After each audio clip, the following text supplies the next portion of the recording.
बिस्मिल्लाहिर्रहमानिर्रहीम। अस्सलाम वालेकुम स्टूडेंट्स। उम्मीद है कि आपने प्रीवियस 2 लेक्चर्स को रिवाइज़ किया होगा जिसमें हमने इनइक्वालिटीज़ का ग्राफ बनाया था। आगे भी फर्दर वैसे ही क्वेश्चन हैं जैसे मैंने आपको पहले बताया था कि मेन जो इस चैप्टर का जो थीम है, जो इस चैप्टर का जो मेन कॉन्सेप्ट है वो हम डिस्कस कर चुके हैं। अब आहिस्ता आहिस्ता कंडीशंस इंक्रीज़ होती जा रही हैं। ठीक है, सबसे पहले क्वेश्चन में आपको एक सिंगल इनइक्वालिटी दी हुई थी, आपने उसका सोल्यूशन रीजन बताना था कि किस साइड पे उसका सोल्यूशन बनेगा। उसके बाद 2 इनइक्वालिटीज़ आ गई, ठीक है, उनका आपने कॉमन सोल्यूशन बताना था। थर्ड क्वेश्चन में हमने देखा कि एक कंडीशन साथ में गिवन थी कि या x is greater than equal to 0 या y is greater than equal to 0। तो अगर इन दोनों में से कुछ भी हो तो हम अकॉर्डिंग टू कंडीशन अपना सोल्यूशन रीजन जो है वो रिस्ट्रिक्ट कर देते हैं कि उसी जगह पर लाई करे जो हमें कंडीशन दी हुई है। अब जो फोर्थ क्वेश्चन है उसमें वही काम है जो हमने प्रीवियस लेक्चर में भी किया कि 2 इनइक्वालिटीज़ हैं, उनका कॉमन रीजन निकालने के बाद उसमें से वो रीजन हम सेलेक्ट कर लेंगे जिसमें जैसे ये x is greater than equal to 0 है या y is greater than equal to 0 है। अब बच्चों साथ में एक और बात कही गई यहाँ पर, वो ये है कि हमें कॉर्नर पॉइंट भी निकालना है। ठीक है, स्टेटमेंट में गिवन है कि कॉर्नर पॉइंट भी फाइंड आउट करें। कॉर्नर पॉइंट क्या चीज़ है कि a point of a solution region, पूरे सोल्यूशन रीजन का जो कॉर्नर बनता है वो पॉइंट जहाँ पे 2 बाउंड्री लाइंस इंटरसेक्ट करती हैं। ठीक है, उसको हम क्या कहते हैं, कॉर्नर पॉइंट्स कहते हैं या वर्टेक्स कहते हैं। जो कॉर्नर्स बनेंगे हमारे ग्राफ के, चाहे वो 1 कॉर्नर हो, 2 कॉर्नर है, 3 है, वो डिपेंड करता है कि कैसी इनइक्वालिटीज़ होंगी। जब उसको हम प्लॉट करेंगे, फाइनल रीजन को सिलेक्ट करेंगे, उसमें शेडिंग करेंगे तो देखेंगे उसका कौन कौन सा कॉर्नर है और फिर वो कॉर्नर पॉइंट्स भी हम फाइंड आउट कर लेंगे। अब कॉर्नर पॉइंट्स हमें ग्राफ से भी पता चल जाते हैं जो हमने ग्राफ बनाया, और कुछ कॉर्नर पॉइंट्स है जिसके लिए हमें इक्वेशंस को, जो इनइक्वालिटीज़ की कॉरेस्पॉन्डिंग इक्वेशंस बनी है, उनको साइमल्टेनियसली सॉल्व करना पड़ता है। तो साइमल्टेनियसली सॉल्व करना आप लोगों को आता है, मैं फिर भी आपको रिवाइज करवा दूंगी और साथ में आपको कैलकुलेटर यूज़ करना बता दूंगी, क्योंकि इन इक्वेशंस को सॉल्व करना कि कोई स्पेशल मार्क्स नहीं है या आप उस पर टाइम स्पेंड करें अपना, तो आप डायरेक्टली कैलकुलेटर से भी कॉर्नर पॉइंट्स निकाल के मेंशन कर सकते हैं। ठीक है, तो हम आते हैं अपने क्वेश्चन की तरफ। सबसे पहले वही प्रोसीजर है कि आपने क्या करना है कि दोनों इनइक्वालिटीज़ को इक्वेशन में कन्वर्ट कर देना है। तो आप क्या लिखेंगे, एसोसिएटेड इक्वेशन या कॉरेस्पॉन्डिंग इक्वेशन। ठीक है, तो हम लिखते हैं कि द कॉरेस्पॉन्डिंग इक्वेशंस, यहाँ मैं इक्वेशंस लिख रही हूँ क्योंकि 2 हैं, इक्वेशंस ऑफ इनइक्वालिटीज आर, एक है 2x minus 3y is equal to 6 और दूसरी है 2x plus 3y is equal to 12। उसके बाद हमने क्या किया था कि x और y इंटरसेप्ट निकाल लेने हैं दोनों के। For x intercept students same procedure है। फॉर x इंटरसेप्ट हम पुट करेंगे y को 0, यहाँ पर y को 0 पुट करें तो x की वैल्यू आ गई 3 और पॉइंट हो गया, x की वैल्यू है 3 और y की वैल्यू 0। फॉर y इंटरसेप्ट हम पुट करेंगे x को 0, इसमें आप x को 0 पुट करें, -3 को डिवाइड करें तो y की वैल्यू हो जाएगी -2, तो ये हो जाएगा 0 -2। फिर हम इसका टेस्ट पॉइंट चेक करते हैं उस साइड पे। यहाँ पर मैं इसका टेस्ट पॉइंट चेक कर लेती हूँ। टेस्ट पॉइंट के लिए आप क्या कर रहे थे कि हम 0 0 लेते हैं। क्या करेंगे, एट 0 0 द इनइक्वालिटी, ये मेंशन करें कि कौन सी इनइक्वालिटी को चेक करें। अभी हम पहली वाली इनइक्वालिटी के साथ डील कर रहे हैं। ठीक है, 2x minus 3y less then 6 लिखेंगे तो ये क्या हो जाएगा, 2x minus 3y less then 6 becomes 0 is less than 6। अब 0 लेस है 6 से तो ये ट्रू है, which is true for inequality 2x minus 3y less then 6। इसका मतलब है हमारा जो ग्राफ है वो ओरिजिन की साइड पे आएगा। तो हम इससे पहले प्लॉट कर लेते हैं इस वाली इनइक्वालिटी को। क्या क्या रिजल्ट्स आए हैं, x की वैल्यूज आई हैं 3 and 0, 1 2 3, x की वैल्यू 3 है, y की वैल्यू 0 है, पहला जो x इंटरसेप्ट का पॉइंट था। दूसरी बात है 0 और -2, x 0 और y -2। बच्चों हम इन दोनों पॉइंट्स को मिला के और लाइन ड्रा करेंगे जैसे कि आपको मैंने पहले ही बताया है। ठीक है, ये हमारी लाइन कंप्लीट होगी। आपने स्केल से लाइन ड्रा करनी है और इसके ऊपर इसकी इक्वेशन ज़रूर लिखनी है। 2x minus 3y is equal to 6। अब क्योंकि ये ट्रू आ रहा है तो इसका मतलब ये ओरिजिन की तरफ शेड होगा, ठीक है। ये आपकी लाइन है और ये ओरिजिन है, इस तरफ इसकी शेडिंग कर लेते हैं, ठीक है ना। ये इसकी शेडिंग होगी इस साइड पे, ये हमने इसकी शेडिंग कर दी है। तमाम रीजन जो ओरिजिन साइड पे आ रहा है इसका, उसको हमने शेड कर दिया। अब हम आते हैं दूसरी इनइक्वालिटी की तरफ। जो दूसरी इनइक्वालिटी है students, 2x plus 3y less than equal to 12, उसको हमने ऐसे लिख लिया है, इसमें से हम निकालें। अब दूसरी इनइक्वालिटी पे आते हैं जो कि 2x plus 3y less than equal to 12 है। इस इनइक्वालिटी में आपने वही x इंटरसेप्ट निकाल लेना है, y को 0 पुट करके, यहाँ y 0 पुट करेंगे, 2 को डिवाइड करेंगे, x की वैल्यू 6 हो जाएगी, दैट विल बी 6 0। और फिर y इंटरसेप्ट चाहिए होगा, y इंटरसेप्ट के लिए x को 0 पुट करेंगे, इधर 3 को डिवाइड करेंगे तो y की वैल्यू होगी 4, तो ये हो जाएगा 0 4। उसके बाद इसका भी हम टेस्ट पॉइंट चेक कर लेते हैं, ये आपने इसके साथ ही लिखना है, ठीक है। तो आप क्या करेंगे कि एट 0 0 द इनइक्वालिटी, कौन सी इनइक्वालिटी हम ले रहे हैं, 2x plus 3y less then 12, 2x plus 3y less then 12 becomes 0 is less than 12 and obviously ये भी ट्रू है। अब हम इसको प्लॉट कर लेते हैं, ठीक है ना। तो क्या क्या पॉइंट्स आए हैं, 0 एंड 6 एंड 0, 3 तक हो गया था, ये 4 5 6, ये ले लेते हैं 6 0। और दूसरा क्या पॉइंट है 0 4 1 2 3 4, ये हो गया स्टूडेंट्स 0 4। अब आपने इस पॉइंट को और इस पॉइंट को आपस में मिला लेना है, स्केल से आपने इसको मिला लेना है, ठीक है। ये इन दोनों को मिला के आपने लाइन ड्रॉ कर लेनी है, ठीक है ना। ये आपके पास लाइन आ जाएगी और फिर आप इसको शेड करेंगे टुवर्ड्स ओरिजिन, ठीक है। अगर मैं इसे टुवर्ड्स ओरिजिन शेड करूं, ये हमारी लाइन है और ओरिजिन ये है, तो आपने इस तरह से शेडिंग करनी है, ठीक है। ये आपकी इस तरह से शेडिंग्स हो जाएंगी इसकी, ठीक है। अब आप देखें कि इसमें जो हमारा कॉमन रीजन है, जो कॉमन रीजन है वो क्या है, वो ये सारा एरिया, ये वाला, ये सारा एरिया कॉमन रीजन है। लेकिन हमें कंडीशन गिवन है, कंडीशन क्या गिवन है कि x is greater than equal to 0। कल भी आपको बताया था कि x कहाँ पॉजिटिव होता है, फर्स्ट क्वाड्रेंट में और फोर्थ क्वाड्रेंट में। मतलब हमारे पास ये जो कॉमन रीजन आया है, इसमें से हम एरिया को रिस्ट्रिक्ट कर लेंगे अकॉर्डिंग टू गिवन कंडीशन कि हमारा फिजिबल रीजन जो है वो इन दोनों उन क्वाड्रेंट्स में रहे जहाँ पे x पॉजिटिव है। तो बेटे देखें, ज़रा ध्यान दें, यहाँ पर फर्स्ट क्वाड्रेंट का पार्ट और ये फोर्थ क्वाड्रेंट का पार्ट, तो हमारा जो कॉमन रीजन हुआ, रिक्वायर्ड रीजन, वो ये है। ये रिक्वायर्ड रीजन है जो एक ट्रायंगल की फॉर्म में आपके सामने आ गया है, ठीक है। अब इस रिक्वायर्ड रीजन के हमने निकालने हैं कॉर्नर पॉइंट्स। तो ध्यान दें कि यहाँ पर कौन कौन से कॉर्नर्स आपको नजर आ रहे हैं, ठीक है। कॉर्नर्स जहाँ 2 लाइंस कट कर रही हैं, देखें ये एक कॉर्नर है, ग्राफ यहाँ मुड़ा हुआ है, यहाँ मुड़ा हुआ है, तो ये कॉर्नर है, वर्टेक्स भी कह सकते हैं। ये कॉर्नर नहीं है, अगला कॉर्नर ये है, जहाँ जहाँ पर ग्राफ टर्न हो रहा है, ठीक है। और एक कॉर्नर ये है। तो सबसे जो पहला कॉर्नर है, अगर मैं कॉर्नर पॉइंट्स मेंशन करूँ, कॉर्नर पॉइंट्स, सबसे पहला जो कॉर्नर है 0 4, उसके बाद जो कॉर्नर आपको नजर आ रहा है, ये वाला कॉर्नर ये है 0 -2, और ये वाला एक कॉर्नर है, एक कॉर्नर ये है जिसको या तो हम कैलकुलेट करेंगे, ठीक है, सॉल्व करके इक्वेशंस को जहाँ 2 लाइंस कट करी है, या ग्राफ की मदद से भी आप निकाल सकते हैं। लेकिन ज़रूरी नहीं है कि ये कॉर्नर पॉइंट जो है वो इंटीजर की फॉर्म में ही आए, डेसिमल में, फ्रैक्शन में भी हो सकता है। इसलिए आप इक्वेशंस को सॉल्व कर लें ताकि ये 2 पॉइंट्स आप निकाल सकें। अब इक्वेशन आप कैसे सॉल्व करेंगे, आपके पास इक्वेशन सॉल्व करने के बहुत सारे तरीके हैं। साइमल्टेनियस इक्वेशन आपने सॉल्व करनी है, जैसे कि मैं अगर इक्वेटिंग कोफिशिएंट वाले मेथड से सॉल्व करूँ, रफ वर्क में कर लें, सामने करने की ज़रूरत नहीं है। क्या क्या इक्वेशन है, एक है 2x minus 3y is equal to 6, दूसरी इक्वेशन है 2x plus 3y is equal to 12। Addition करने लगी हूँ मैं, इन दोनों को ऐड करूंगी, 3y कट जाएगा, 4x इज इक्वल टू 18, 4 को करेंगे डिवाइड, x की वैल्यू होगी 18/4, मतलब x की वैल्यू हो गई 9/2 कटिंग करने के बाद। अब मुझे y की वैल्यू चाहिए, y के लिए भी मैं इन दोनों को इक्वेटिंग कोफिशिएंट से सॉल्व करूं या x की वैल्यू किसी इक्वेशन में पुट कर दूं, ठीक है।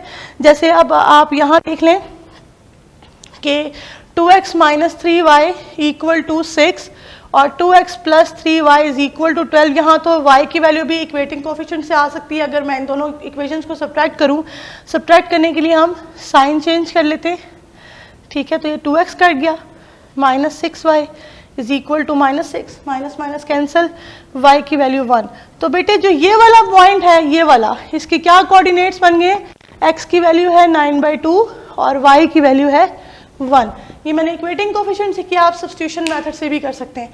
इसके अलावा आप कैलकुलेटर यूज़ कर सकते हैं डायरेक्टली इसके लिए, क्योंकि इसमें आपके इसके पॉइंट्स नहीं है कि आपने कहाँ सॉल्व किया इसको, आपने डायरेक्ट बस कॉर्नर पॉइंट को मेंशन करना है। कैलकुलेटर हम किस तरह यूज़ करेंगे, यहाँ पर लिख लेती हूँ, कॉर्नर पॉइंट हमारा क्या है 9/2 एंड 1। अब कैलकुलेटर कैसे यूज़ करेंगे वो मैं आपको बताती हूँ। अभी आप देखेंगे जनरल इक्वेशन होती है ax plus by is equal to c। तो आपने जो x के साथ नंबर है उसको a लेना है, जो y के साथ नंबर है उसको b लेना है, और जो इक्वल के बाद नंबर है उसको c लेना है, ठीक है। इक्वल के बाद वह नंबर c की जगह वैल्यू पुट होगी उसकी। कैलकुलेटर यूज़ करना मैं आपको बताने लगी हूँ। तो इन दोनों इक्वेशंस की ये a की वैल्यू, ये b की वैल्यू है। a यहाँ पर 2 है, b यहाँ -3 है, c 6 है, a 2 है, b 3 और c 12 है। तो हम यूज़ करते हैं इसके लिए कैलकुलेटर। कैसे यूज़ करेंगे ज़रा आप देखें।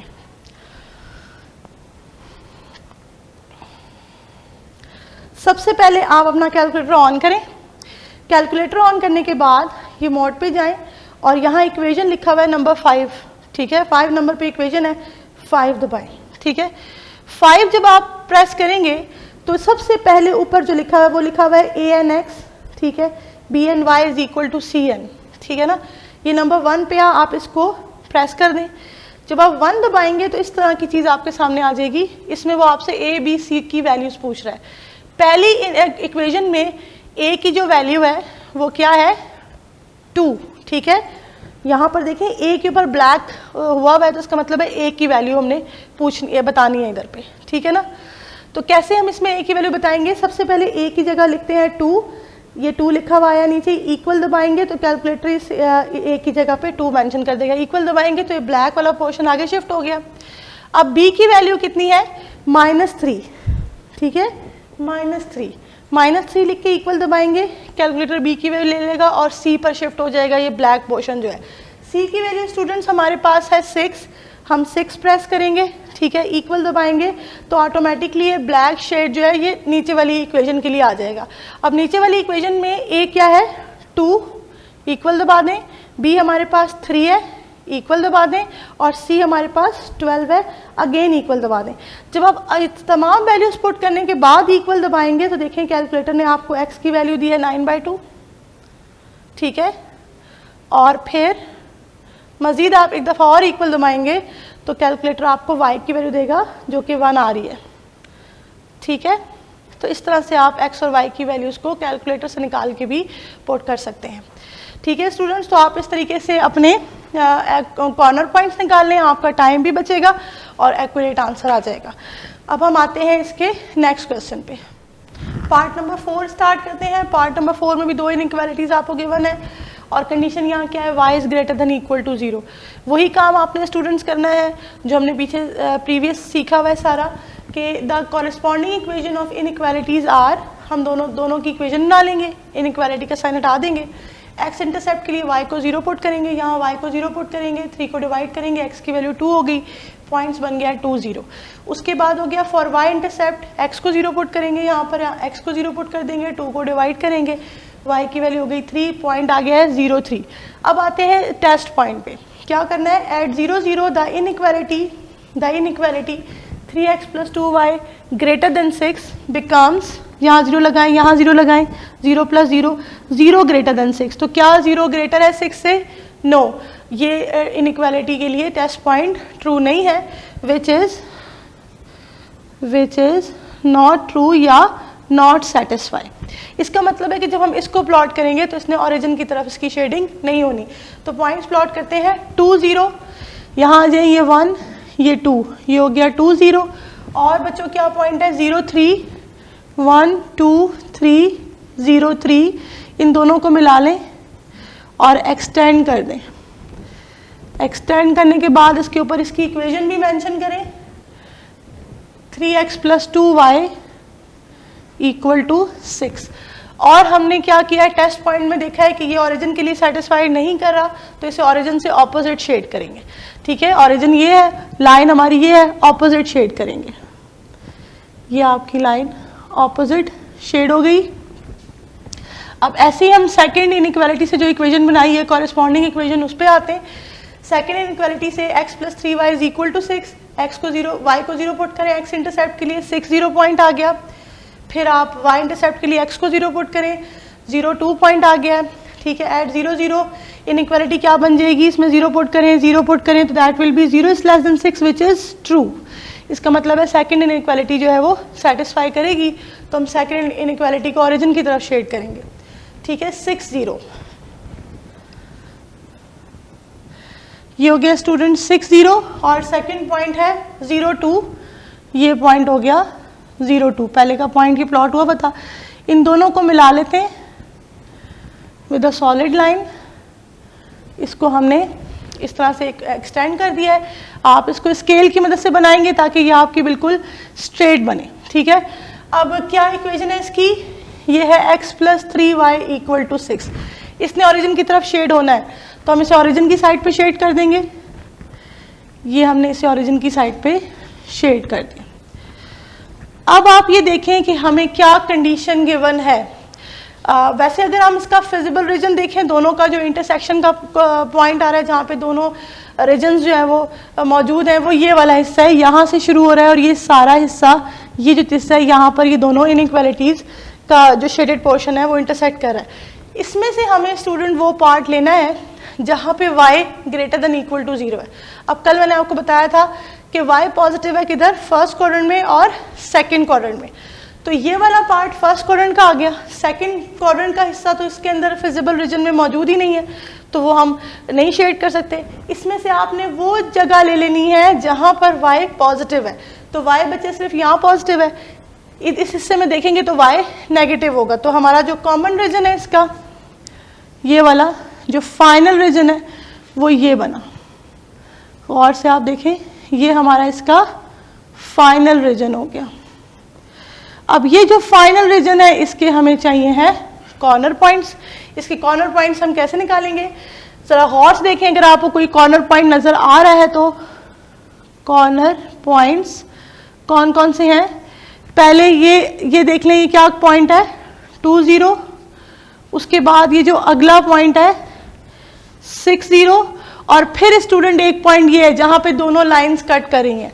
तो इसके लिए हमें इसका पॉइंट ऑफ इंटरसेक्शन निकालना है। जैसे मैंने आपको बताया था, कैलकुलेटर भी यूज़ कर सकते हैं, या अगर आप इसे मैनुअली करना चाहते हैं तो ऐसे कर लें।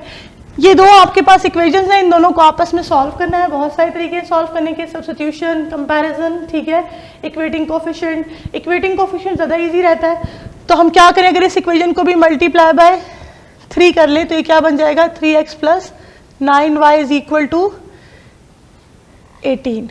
ठीक है, 3 इंटू 6 18, ये हमारे पास ये इक्वेशन आ गई। सही है। उसके बाद अगर हम इन दोनों को सब्ट्रैक्ट कर लें, 3x plus 2y is equal to 6 वो लिख लें, 3x plus 9y is equal to 18, और इसको आप कर लें सब्ट्रैक्ट, तो साइन चेंज हो जाएंगे। सही है, -7y और ये हो गया -12, माइनस माइनस कैंसिल हो जाएंगे, y की वैल्यू हो जाएगी 12/7। अब ये जो y की वैल्यू है 12/7, अगर मैं इसे इक्वेशन 2 में पुट कर दूं, put into second equation जो कि ये है, ये वाली है second equation, x plus 3y equal to 6, 12/7 is equal to 6, 36/7 is equal to 6, 6 minus 36/7, 7 LCM ले लेंगे, 6 7 जार 42 माइनस 36, तो ये हो जाएगा 8/7। ठीक है, तो ये आपके पास दो वैल्यूज आ जाएंगी x और y की। ठीक है ना, ये होगी कौन सी वैल्यू है, x की वैल्यू 8/7 कॉमा y की वैल्यू 12/7। तो ये दोनों हम कॉर्नर पॉइंट्स में इसको मेंशन कर देंगे। तो इस तरह से आपने करना है, और आप क्या कर सकते हैं कि इस वैल्यू को सॉरी ये 6/7 बनती है हमारे पास, सब्ट्रैक्शन मिस्टेक होगी, ये 6/7 और 12/7, ये दो वैल्यूज़ आ गई हैं स्टूडेंट्स आपके पास। इन दोनों को पेयर की फॉर्म में लिखें और आप इसे अपने कॉर्नर पॉइंट्स में मेंशन कर दें। इसी तरह से आपने एक्सरसाइज 5.2 के रिमेनिंग पार्ट्स को सॉल्व कर लेना है और क्यूरी सेशन में इसकी जितने प्रॉब्लम्स हैं उसको डिस्कस करना है। थैंक यू क्लास, अल्लाह हाफ़िज़।